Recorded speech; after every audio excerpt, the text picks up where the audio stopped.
हो गया। Welcome friends, welcome to the EDU-DOS app, and today we are going to start with the topic speed and velocity. ठीक है, तो speed and velocity बता दूं थोड़ा सा, पिछला मैं आपको थोड़ा सा रिवाइज करा देती हूँ, then come to this topic.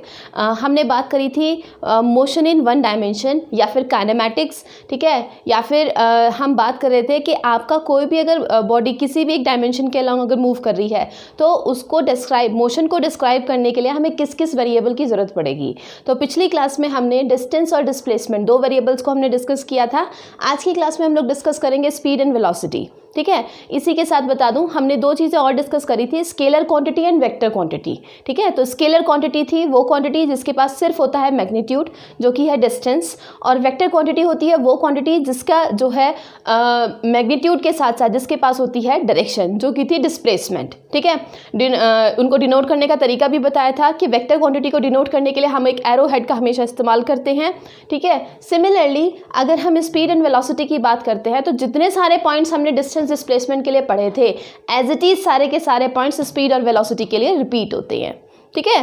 कैसे कैसे रिपीट होते हैं और क्या क्या होंगे, ठीक है, इसको आज हम डिस्कस करने वाले हैं, ठीक है। फर्स्ट ऑफ ऑल अच्छा मैं थोड़ा सा और बता दूं, आज हम ग्राफ के बारे में भी थोड़ी सी बात करेंगे, ठीक है, कि अगर हम डिस्टेंस टाइम ग्राफ की बात करते हैं तो हमें क्या चीज़ मिलने वाली है, ठीक है। तो हम थोड़ा सा इसमें मैथ्स वाला पार्ट यूज़ करेंगे, स्लोप ऑफ अ लाइन, ठीक। तो कैसे करेंगे देखते हैं, स्टार्ट करते हैं। तो सबसे पहले मैं बात कर रही हूँ स्पीड एंड वेलोसिटी, ठीक है। तो सबसे पहले है स्पीड। अगर हम स्पीड की बात करते हैं तो स्पीड क्या चीज़ होती है, ठीक है।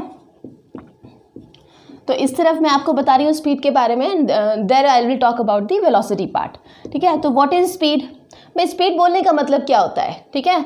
फर्स्ट ऑफ ऑल स्पीड बोलने का मतलब होता है कि कोई भी पार्टिकल जहाँ से भी उसने मोशन करना स्टार्ट किया है वहाँ से उसने एक्चुअली में कितना डिस्टेंस ट्रेवल किया, ठीक है ना। तो टोटल डिस्टेंस ट्रेवल्ड मतलब कोई भी बॉडी ने जितना डिस्टेंस ट्रेवल किया और उस डिस्टेंस को ट्रैवल करने में कि जितना भी टाइम लगा, ठीक है ना। अगर हम इन दोनों फैक्टर को डिवाइड कर दें तो हमें मिल जाएगी स्पीड, ठीक है। तो स्पीड का फॉर्मूला होता है total distance travelled upon total time taken, ठीक है। अगर सिंपल टर्म्स में हम इसको लिखें in terms of distance and displacement, तो याद करें हमने डिस्टेंस या फिर डिस्प्लेसमेंट को डी से रिप्रेजेंट किया था।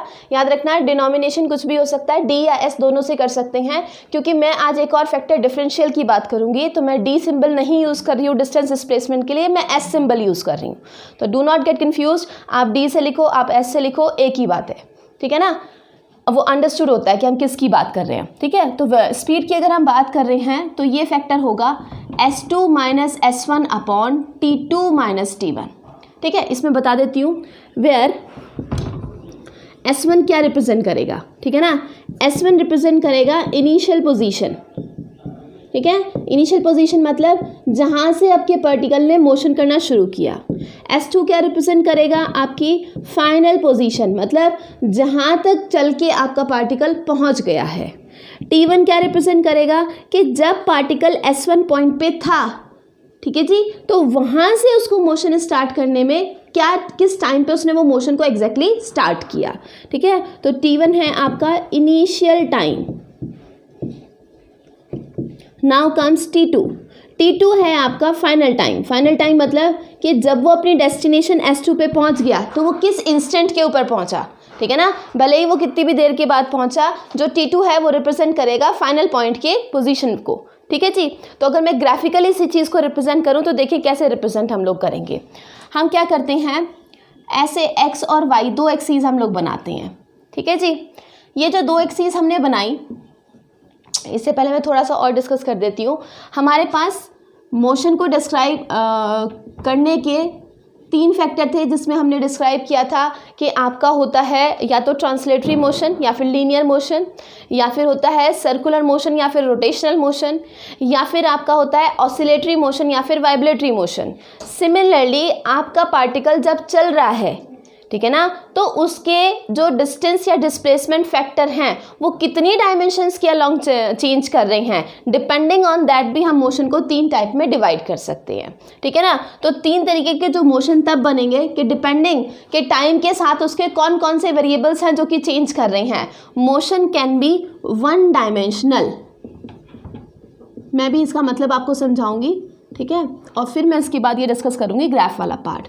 वन डायमेंशनल मोशन या फिर आपका हो सकता है 2 डायमेंशनल मोशन, ठीक है, शॉर्ट फॉर्म में इसको हम 1D और इसको हम 2D ऐसे लिखते हैं, ठीक है।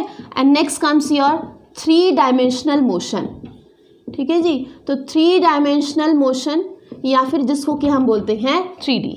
अब ये कैसे हैं देखिए, सपोज करें अगर हम बात कर रहे हैं सबसे पहले वाले मोशन की, याद करें हमने बात करी थी आपका ट्रांसलेटरी मोशन या फिर लीनियर मोशन जो है, उसमें हम क्या बात करते हैं कि आपका पार्टिकल ए पॉइंट से स्टार्ट किया और वो बी पॉइंट तक गया, ठीक है, लेकिन ए से बी जाने में जो उसने पाथ फॉलो किया वो सिर्फ एक ही एक्सिस के अलोंग है, ठीक है ना। तो इन जनरल हम बात करें तो हमारे पास 3 कोऑर्डिनेट होते हैं, ठीक है ना, या 3 डायमेंशन हमारे पास होती हैं। एक होती है हमारे पास एक्स एक्सिस, एक हमारे पास होती है वाई एक्सिस और एक हमारे पास होती है जेड एक्सिस, ठीक है जी, जिसको हम ऐसे अपने फिंगर्स की हेल्प से भी समझा सकते हैं, ठीक है। मैं आपको समझा रही हूँ, ध्यान दीजिएगा इसको, ठीक है। ये हैं ये, ठीक। Suppose this is x axis, this is y axis and this is what z axis, ठीक है। तो आपके पास अगर कोई पार्टिकल इस तरीके से मोशन कर रहा है कि सच दैट उसकी एक्सिस जो टाइम के साथ चेंज करने वाली हैं वो सिर्फ और सिर्फ है या तो एक्स एक्सिस, या तो सिर्फ और सिर्फ है वाई एक्सिस, या फिर सिर्फ और सिर्फ है जेड एक्सिस। मतलब पार्टिकल जब टाइम के साथ अपना मोशन स्टार्ट कर रहा है तो उसका सिर्फ एक कोऑर्डिनेट अगर चेंज करे, यानी कि या तो सिर्फ आपका मोशन हो एक्स एक्सिस के अलोंग, या तो सिर्फ आपका मोशन हो वाई एक्सिस के अलोंग, या फिर सिर्फ आपका मोशन हो जेड एक्सिस के अलोंग, ऐसे मोशन को हम लोग बोलते हैं 1 डायमेंशनल मोशन, ठीक। नेक्स्ट, अब हम क्या एज्यूम करें भाई, अगर हम इन्हीं एक्सिस की बात कर रहे हैं, ठीक है ना, तो हमारे पास जो प्लेन बन के आएंगे, मतलब प्लेन का मतलब क्या है कि जैसे ब्लैक बोर्ड ये एक प्लेन है, इसके पास क्या है, एक लेंथ और एक ब्रेथ। तो अगर हम एक एक्सिस को x माने तो दूसरी कैसे काम करेगी, y। तो यानी कि x और y से मिलकर के ये क्या बन गया, एक पूरा प्लेन। तो अगर आपका कोई पार्टिकल इस तरीके से मोशन कर रहा है कि उसके पास एक x कोऑर्डिनेट के फैक्टर की वैल्यू आई और एक y कोऑर्डिनेट के फैक्टर की वैल्यू आए, मतलब टाइम के साथ उसके 2 वेरिएबल अगर चेंज करते हैं तो ऐसे मोशन को हम लोग बोलते हैं 2 डायमेंशनल मोशन, ठीक है जी। 2 डायमेंशनल मोशन बोले तो मतलब प्लेन अब कौन कौन से बनेंगे, क्योंकि हमारे पास एक्स वाई जेड 3 एक्सिस हैं, तो कौन कौन सा प्लेन बनेगा, एक तो एक्स वाई, ठीक है जी, दूसरा कौन सा बनेगा वाई जेड, ठीक है, और तीसरा कौन सा बनेगा एक्स जेड। तो कोई भी पार्टिकल का टाइम के साथ अगर डिस्टेंस या डिस्प्लेसमेंट एक्स और वाई 2 की तरफ चेंज कर रहा है तो ऐसे मोशन को हम लोग बोलते हैं 2 डायमेंशनल मोशन। और इसका बेस्ट एग्जाम्पल है प्रोजेक्टाइल मोशन। अब प्रोजेक्टाइल ऐसे नाम बोलने से तो समझ में नहीं आता है, ठीक है ना।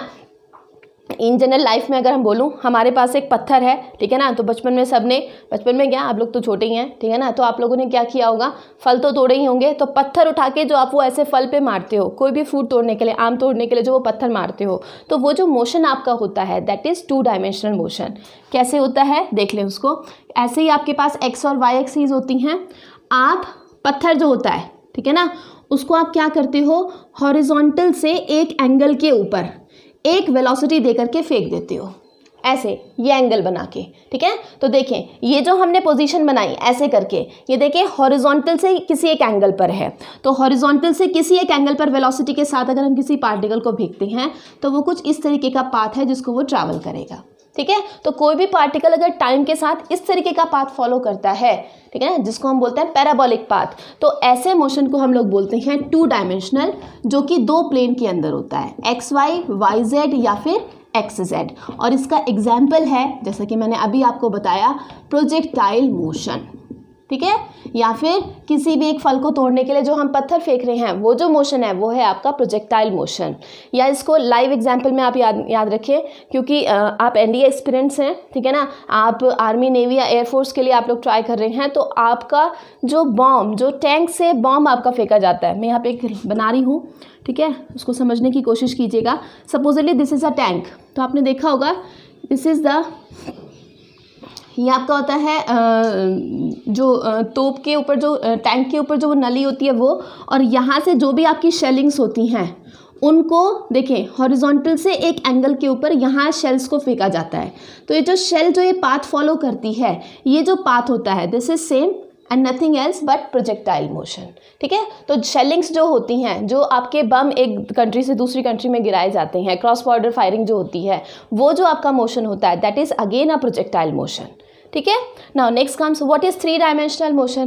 भाई अभी तो हमने बात किया सिर्फ एक्स और वाई, दो कोऑर्डिनेट चेंज कर रहे हैं, लेकिन अगर हम बात करते हैं इसी की, तो कोई भी पार्टिकल अगर इस तरीके से मोशन करे कि टाइम के साथ उसके तीनों फैक्टर चेंज करे, मतलब एक्स भी चेंज करे, वाई भी चेंज करे और जेड भी चेंज करे। कैसे? जैसे कि आपके आसमान के अंदर कौन उड़ रहा है, जैसे कि कोई बटरफ्लाई। ठीक है, सपोजिटली यहाँ पर है, तो हम लोग क्या करते हैं, एक एरोप्लेन की मोशन की बात करते हैं, तो आसमान में अगर एरोप्लेन इस पॉइंट से इस पॉइंट पर मूव किया, तो इस पॉइंट पर जब है तो उसके पास एक्स फैक्टर भी होगा, वाई भी होगा और जेड फैक्टर भी होगा, और जब वो यहाँ से मूव करके आगे चला गया तो अगेन उसके पास एक्स भी होगा, वाई भी होगा और जेड भी होगा।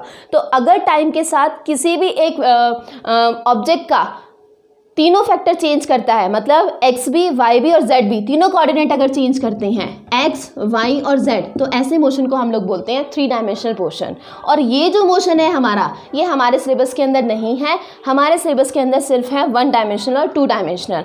1 डायमेंशनल मोशन हम ऑलरेडी पढ़ रहे हैं, 2 डायमेंशनल मोशन जो कि इसी का पार्ट है प्रोजेक्टाइल मोशन, वो हम पढ़ेंगे लेटर ऑन। ठीक है, तो हम अगर बात करते हैं किसी भी बॉडी के मोशन अंडर ग्रेविटी की, या फिर हम बात करें बॉडी का वर्टिकली अपवर्ड मोशन या फिर वर्टिकली डाउनवर्ड मोशन, तो अगर कोई बॉडी ऐसा मोशन करती है तो हम ऐसे मोशन को बोलते हैं 1 डायमेंशनल मोशन।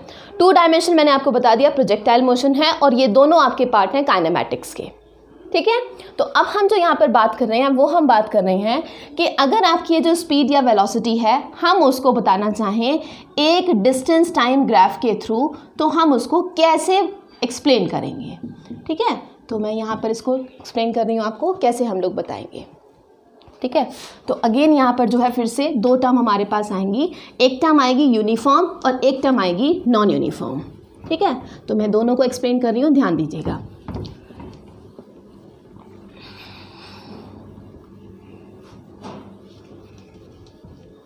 देखें, हमने यहाँ पर 2 एक्सिस बनाई हैं, एक एक्स है और एक क्या है, वाई।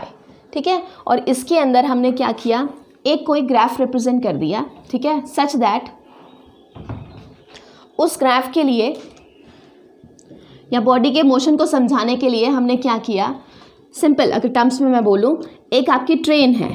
ठीक है, ट्रेन ए है जो कि मूव कर रही है पॉइंट P से पॉइंट Q की तरफ।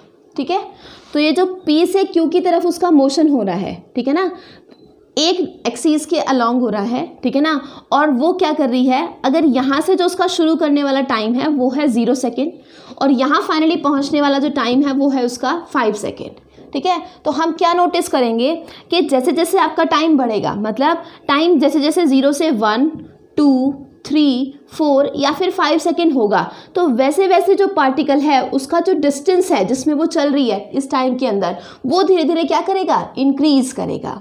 ठीक है, ये जो मोशन है, ठीक है ना, इस मोशन को हम लोग बोलेंगे यूनिफॉर्म मोशन। अगर यूनिफॉर्म मोशन, ठीक है ना, अगेन फिर से मोशन को 2 टाइप में डिवाइड कर दिया, एक है यूनिफॉर्म और दूसरा है आपके पास non uniform motion.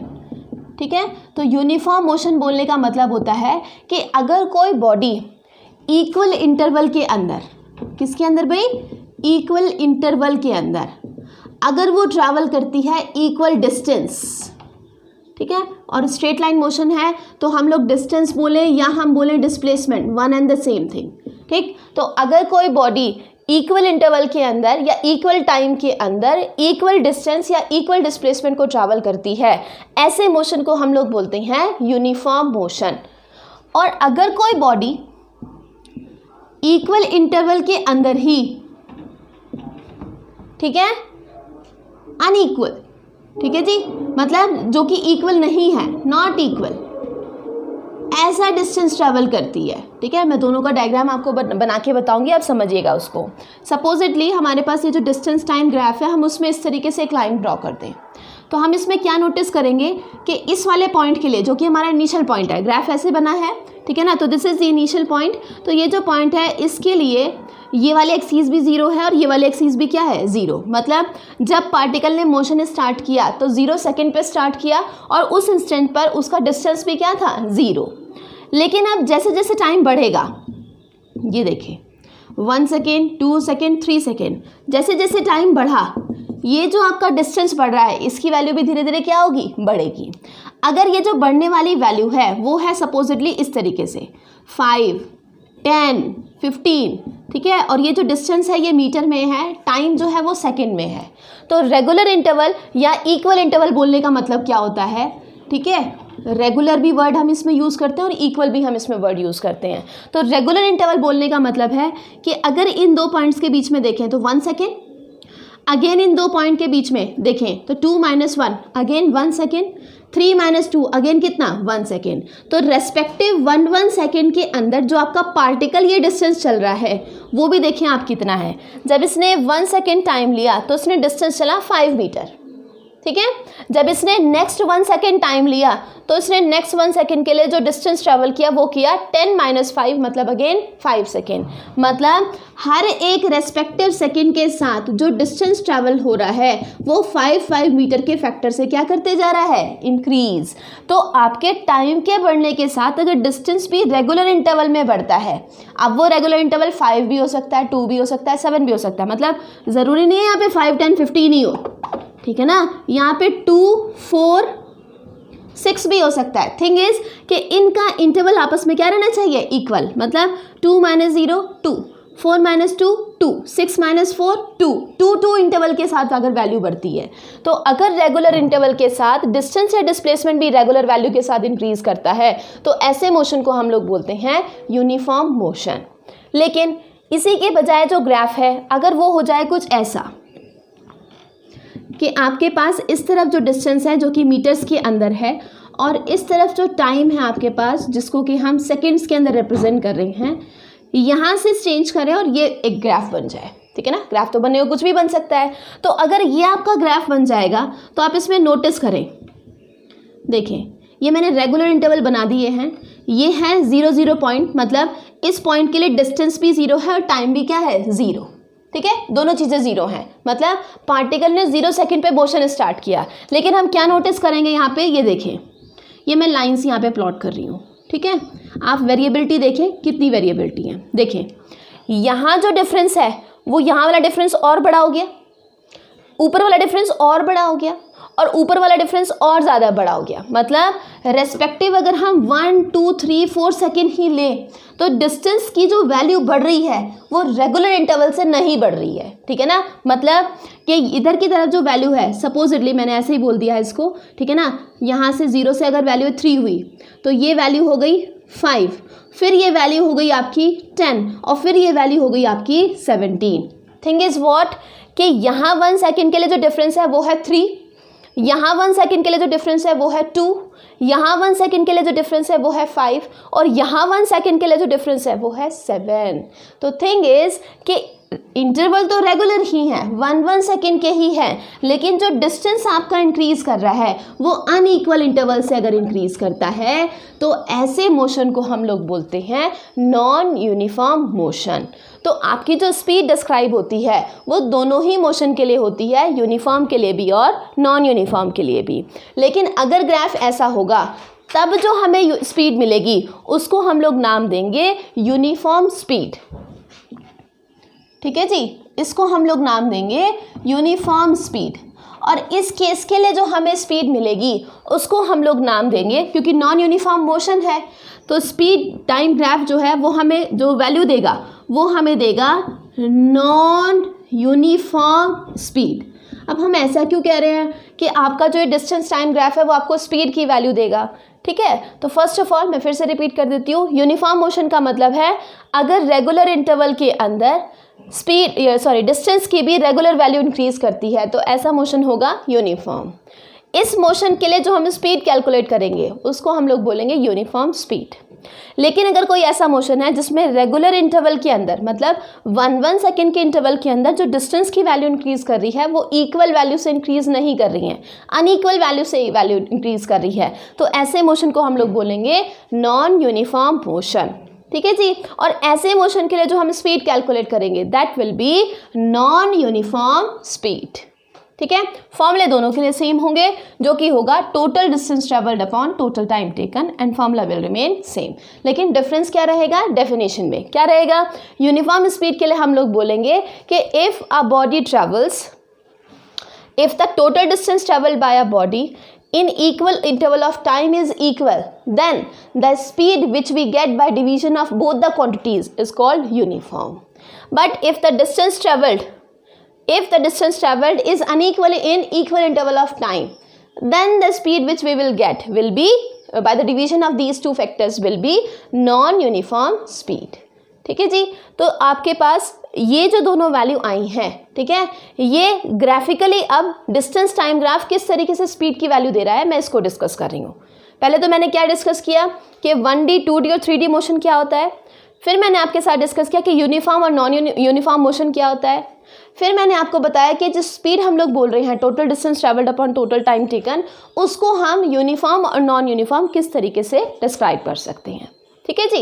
Now next comes कि डिस्टेंस टाइम ग्राफ से हमको स्पीड की वैल्यू कैसे मिलती है, क्योंकि अगर आपके एग्जामिनेशन में कोई क्वेश्चन आता है तो वो इस पार्ट से ज़रूर आएगा।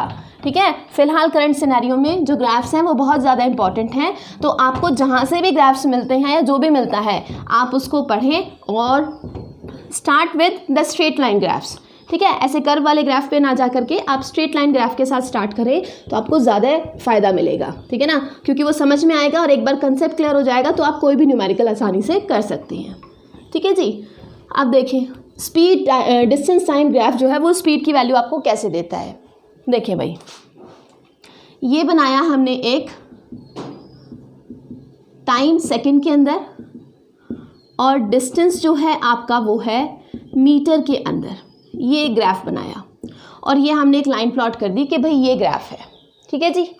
इस ग्राफ के अंदर हमें क्या करना है, ऐसे ही मैं कुछ एक रैंडम वैल्यूज़ कंसिडर कर रही हूँ सच दैट मैंने इन पॉइंट्स के लिए इस तरफ डिस्टेंस को मैं रिप्रेजेंट कर रही हूँ एस से, टाइम को मैं रिप्रेजेंट कर रही हूँ टी से, छोटे वाला टी से। ठीक है, और ए से लेके बी के बीच में हम लोग बात कर रहे हैं इन पॉइंट्स के बीच में, मतलब particle is at a right now and then it goes to point b. ठीक है, तो हमारे पास मोशन तो भले ही यहाँ से यहाँ तक हो रहा है, लेकिन हमने इसका एक छोटा सा सेक्शन या छोटा सा पार्ट हमने कंसिडर किया है जिसके लिए हम लोग स्पीड पता करना चाह रहे हैं। ठीक है, तो मैं आपको यहाँ पे बता रही हूँ कैसे हम लोग पता करेंगे। ठीक है, तो ये जो इनिशियली जहाँ से पॉइंट स्टार्ट हुआ है वहाँ पर जो इंटरवल है अगर वो है t1, तो जो डिस्टेंस इस पॉइंट के ऊपर होगा दैट विल बी s1।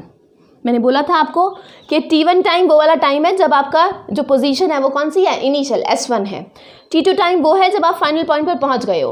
तो हम इनिशियल पॉइंट a से कहाँ जा रहे हैं, b पॉइंट, तो जो b पॉइंट है वो है s2 और इस पर जो आपका टाइम है वो है t2। ठीक है, तो अब हमें बताना है कि a से b जाने में हमारी स्पीड कितनी है। ठीक है ना, तो स्पीड की हम लोग बात करते हैं तो मैं इस ट्राइंगल को कंप्लीट कर देती हूँ।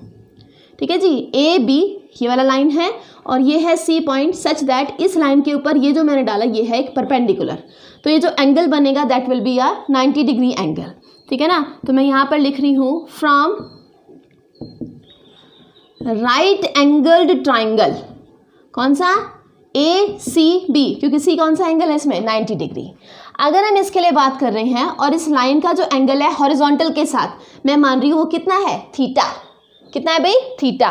तो 90 के सामने वाली साइड जो होती है वो होती है परपेंडिकुलर, थीटा के सामने वाली 90 के सामने वाली साइड होती है हाइपोटेन्यूज, थीटा के सामने वाली साइड होती है परपेंडिकुलर और जो बची हुई साइड होती है वो होती है बेस। तो हम इस एसीबी ट्राइंगल के अंदर क्या कर रहे हैं, हम लोग पता करना चाह रहे हैं टेन थीटा की वैल्यू। ठीक है, कि टेन थीटा कितना होगा, तो टेन थीटा बोले तो कितना, परपेंडिकुलर अपॉन बेस। ठीक है, मैं लिख देती हूँ उसमें परपेंडिकुलर अपॉन बेस, और परपेंडिकुलर बोला तो कौन से वाला पार्ट, BC अपॉन कौन से वाला पार्ट, AC। ठीक है, तो BC डिस्टेंस अगर हम कैलकुलेट करना चाहें in terms of S1 and S2 तो ये पॉइंट तो 0 0 ही डिनोट कर रहा है। ठीक है, तो ये जो डिस्टेंस है वो कितना हो जाएगा, देखें S2 डिस्टेंस है यहाँ से लेके यहाँ तक, S1 डिस्टेंस है यहाँ से यहाँ तक, तो ये डिस्टेंस कितना हो जाएगा, S2 माइनस S1। मैं फिर से बोल रही हूँ, ध्यान देना इस बात को, ये पूरा डिस्टेंस है S2 और ये जो डिस्टेंस है वो है S1, तो ये जो रिमेनिंग डिस्टेंस है वो कितना होगा, S2 माइनस S1। तो जो परपेंडिकुलर हमने BC लिखा है उसकी वैल्यू कितनी हो जाएगी, S2 माइनस S1 अपॉन, अब देखें AC, ठीक है, AC के लिए बात करें तो यहाँ से यहाँ तक का जो टाइम इंटरवल है वो है T2। M I clear? Similarly यहाँ से यहाँ तक का जो टाइम इंटरवल है वो है T1। तो ये जो टाइम इंटरवल है वो कितना हो जाएगा, T2 माइनस T1। तो सिमिलरली AC जो फैक्टर है हमारे पास वो कितना हो गया, T2 माइनस T1। तो tan थीटा, जिसको कि हम लोग बोलते हैं स्लोप ऑफ द लाइन, याद रखिएगा क्या बोलते हैं हम इसको, स्लोप ऑफ द लाइन। तो जो tan थीटा फैक्टर है या स्लोप ऑफ द लाइन है जो कि S2 minus S1 upon T2 minus T1 को रिप्रेजेंट कर रहा है, this is nothing but what, speed. ठीक है, तो इसलिए हमने बोला कि डिस्टेंस टाइम ग्राफ का जो स्लोप होता है ना, स्लोप बोले या tan थीटा बोले वो एक ही बात होती है। ठीक है, डिस्टेंस टाइम ग्राफ का जो स्लोप होता है वो हमें जो वैल्यू देता है वो देता है वेलोसिटी की। ठीक है, this is the most important factor और ये हमें पता होना चाहिए क्योंकि न्यूमेरिकल्स में एनडी में बता देती हूँ क्वेश्चंस आया हुआ है। पहला क्वेश्चन आया हुआ है यूनिफॉर्म मोशन से कि व्हाट इज यूनिफॉर्म मोशन। तो यूनिफॉर्म मोशन क्या है कि if a body travels equal distances in equal interval of time. ठीक है, नेक्स्ट क्वेश्चन आया हुआ है कि स्पीड अगर हमें पता करनी है तो वो कौन से ग्राफ से मिलेगी। ठीक है ना, कौन से ग्राफ के स्लोप से मिलेगी। तो हमारे पास जो ग्राफ बनता है वो डिस्टेंस टाइम भी बनता है, वो स्पीड टाइम भी बनता है, वो वेलोसिटी टाइम भी बनता है, वो एक्सेलरेशन टाइम भी बनता है। तो कौन से वाले ग्राफ का स्लोप हमें किसकी वैल्यू देगा ये हमें पता होना चाहिए। ठीक है, तो डिस्टेंस टाइम ग्राफ जो होता है वो हमें वैल्यू देता है स्पीड की, और उसमें भी कौन वैल्यू देता है, tan theta, slope of the line. ठीक है, याद रखें क्योंकि अभी हम लाइन के अंडर एरिया की भी बात करेंगे। ठीक है ना, तो अभी तक सिर्फ इतना ही ध्यान रखें और ज़्यादा एक्सेस में ना पढ़ें। इन सारे ग्राफ्स को मैं बहुत अच्छे से आपको बताऊंगी और फिर आपको जो भी नए ग्राफ्स मिलेंगे आप उसको अपने बेसिस पर जो मैंने पढ़ाया है देखेंगे ग्राफ्स को, तो आपको वो सारे क्लियर हो जाएंगे। थिंग इज़ कि पहले जितना पार्ट मैं यहाँ पर क्लियर कर रही हूँ आप सिर्फ उतना ही पढ़ें। एक्सेस में अगर आप जाएंगे तो आप कन्फ्यूज़ हो जाएंगे। तो one by one, step by step हम लोग चलेंगे। ठीक है ना, तो right now we just said कि हमारे पास एक स्ट्रेट लाइन ग्राफ है। मैंने किसी और ग्राफ की भी नहीं बात करी है, मैंने सिर्फ बात करी है स्ट्रेट लाइन ग्राफ की। ठीक है, तो हमारे पास एक स्ट्रेट लाइन ग्राफ है और स्ट्रेट लाइन ग्राफ के अंदर हमने जो ये लाइन बनाई है इसका स्लोप हमें किसकी वैल्यू दे रहा है, स्पीड की। ठीक है जी, तो डिस्टेंस टाइम ग्राफ का स्लोप हमें देता है किसकी वैल्यू, स्पीड की। तो हमारा ये नेक्स्ट क्वेश्चन तैयार हो गया। ठीक है, नाउ नेक्स्ट कम्स कि हम स्पीड की जो बात कर रहे हैं, हमने यूनिफॉर्म की बात कर ली, हमने नॉन यूनिफॉर्म की बात कर ली। ठीक है ना, अब हम बात करते हैं दो और स्पीड की जिनका के नाम है इंस्टेंटेनियस स्पीड, ठीक है जी, एंड एवरेज स्पीड। ठीक है, क्या क्या है अब ये इंस्टेंटेनियस एंड एवरेज स्पीड। ठीक है, मैंने अभी कोई डिफरेंशियल टर्म की बात करी थी। ठीक है, तो वही अब हम यहाँ पर बात करेंगे। इंस्टेंटेनियस बोलने का मतलब होता है कि हम जो ये इंटरवल की बात कर रहे हैं, अगर ये इंटरवल जो है वो हो जाए टेंड्स टू 0, मतलब ये डिफरेंस ऑलमोस्ट क्या हो जाए, नेग्लेजिबल। ठीक है ना, कि यार सिंपल टर्म्स में मैं आपसे पूछूं कि हमारी बाइक के अंदर, ये भी क्वेश्चन आ चुका है इससे ध्यान दीजिएगा, बाइक या कार के अंदर जिसमें हम स्पीड देखते हैं, है ना, किसी भी व्हीकल की, तो वो क्या इस इंस्ट्रूमेंट का नाम होता है, तो दैट नेम इज स्पीडोमीटर। तो स्पीडोमीटर के अंदर हमें कौन सी स्पीड देखने को मिलती है, this question has been asked a number of times. ये क्वेश्चन बहुत बार पूछा गया है। ठीक है, तो जो आपके व्हीकल्स होते हैं उनके अंदर जो स्पीडोमीटर लगा होता है उससे जो हमें स्पीड मिलती है, आप कभी भी नोटिस करेंगे, आप ड्राइव कर रहे हैं, ड्राइव करते हुए जब भी नज़र आप उसके ऊपर पड़ती है तो वो हमेशा एक पर्टिकुलर इंस्टेंट के ऊपर आप स्पीड कम करें। ठीक है ना, नहीं किया है नोटिस तो आज के बाद नोटिस करना कि जब भी एक्सीलरेटर के ऊपर हम लोग पैर लगाते हैं, ठीक है ना, जब भी हम या तो स्पीड व्हीकल की ज़्यादा करते हैं या फिर कम करते हैं, तो डिपेंडिंगली अकॉर्डिंगली उसी इंस्टेंट पर जो स्पीड है वो चेंज हो जाती है। ठीक है ना, तो जो वो स्पीड चेंज हो रही है क्योंकि वो पर्टिकुलर इंस्टेंट के ऊपर हो रही है, that's why it's what, it's instantaneous speed. तो जो स्पीडोमीटर हमें स्पीड शो करता है that is nothing but instantaneous speed, क्योंकि हमें क्या मिल रही है, एक पर्टिकुलर इंस्टेंट के ऊपर। तो थिंग इज व्हाट कि जब आपका T2 माइनस T1 जो टाइम इंटरवल है उसका जो डिफरेंस है वो हो जाए बहुत small, very small, such that कि हमारे पास जो ये स्पीड का फॉर्मूला है, ठीक है, वो रह जाए कैसा, और बहुत छोटे डिफरेंस को हम लोग बताने के लिए टर्म यूज़ करते हैं डी।